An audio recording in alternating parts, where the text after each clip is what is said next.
Um trilho de ar está na posição horizontal.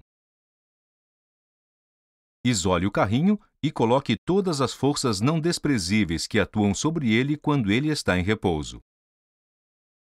Isole o carrinho e coloque todas as forças não desprezíveis que atuam sobre ele quando ele está se deslocando entre as extremidades do trilho de ar. Calcule a aceleração do carrinho quando ele está se deslocando entre as extremidades do trilho de ar. Oi, Bruna. Oi, professor. Hoje nós vamos analisar o movimento desse carrinho que está sobre o trilho de ar horizontal. Mas por que isso chama trilho de ar mesmo? Porque nele existe um colchão de ar que impede o carrinho de tocar a superfície do trilho. Só há contato entre a superfície do carrinho e o colchão de ar. Observe a ação do colchão de ar.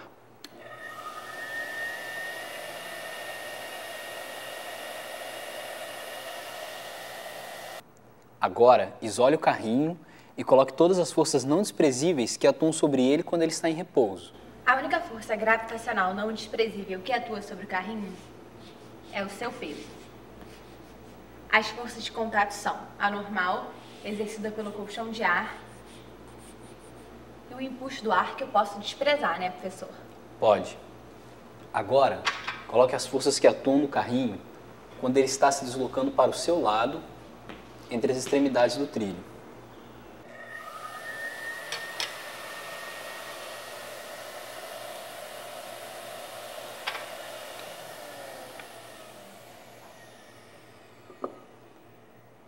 A única força gravitacional não desprezível que atua sobre o carrinho é o seu peso.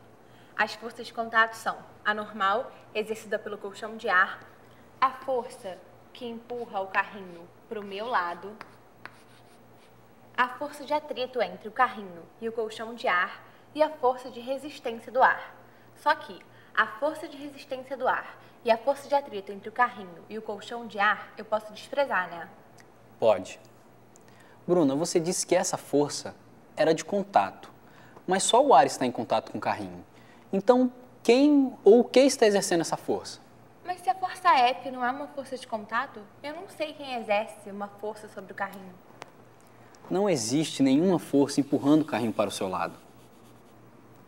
Essa ideia que as pessoas têm de que para um corpo permanecer em movimento ele precisa ser constantemente empurrado, está errada. Até porque, no nosso caso, o carrinho permanece em movimento e não tem nenhuma força empurrando ele, né? Entendi. Certo, agora calcule a aceleração do carrinho. Pela segunda lei de Newton, a força resultante que vai ser a normal mais o peso é igual à massa do carrinho vezes a sua aceleração. O peso e a normal são forças verticais, logo a aceleração só poderia ser vertical. Como o carrinho permanece sobre o trilho, a sua aceleração vertical é nula. Por isso, a aceleração do carrinho é nula. Bruna, a velocidade do carrinho varia enquanto ele se desloca entre as extremidades do trilho? Não, ela é constante. Mas, professor, existe algum jeito de provar que a velocidade do carrinho é realmente constante? Podemos utilizar esses fotogates e esse cronômetro para medir a velocidade média do carrinho em duas posições diferentes. Mas como é que funcionam os fotogates? O fotogate gera um raio de luz entre as suas extremidades. Quando esse raio de luz é interrompido, o cronômetro ligado ao fotogate mede o tempo dessa interrupção. Observe.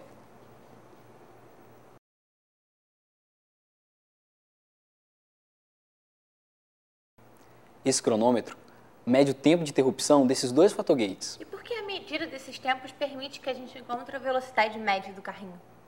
Observe novamente.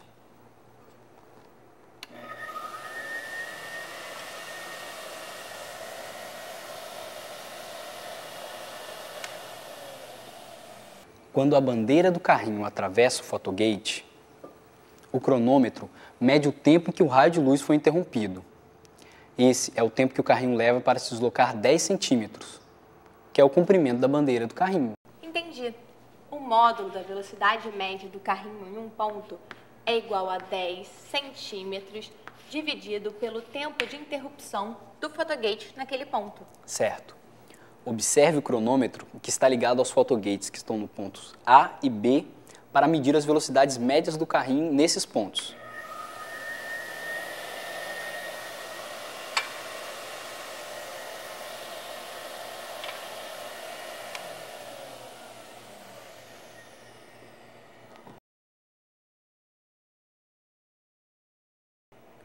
Os tempos em A e em B são iguais. Logo, as velocidades em A e em B também serão iguais. Em um referencial inercial, se a força resultante que atua em um corpo é nula, ele permanece em repouso ou em velocidade constante, quer dizer, em movimento retilíneo uniforme. Professora, a lei da inércia vale sempre? Não, ela só vale para referenciais inerciais. Ué, mas a Terra não é um referencial inercial? Não, a Terra não é um referencial inercial, porque nela um corpo tem aceleração mesmo quando a sua força resultante é nula. Não entendi.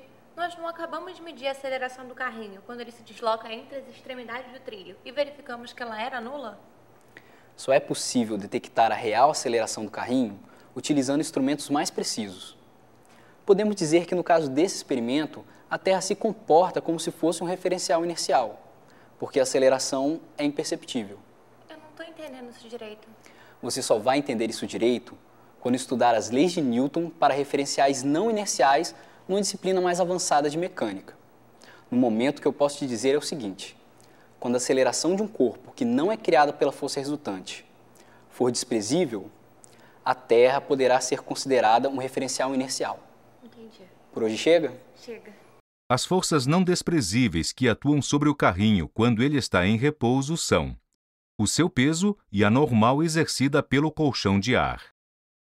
As forças não desprezíveis que atuam sobre o carrinho quando ele está se deslocando entre as extremidades do trilho de ar são o seu peso e a normal exercida pelo colchão de ar. A aceleração do carrinho quando ele está se deslocando entre as extremidades do trilho de ar é nula.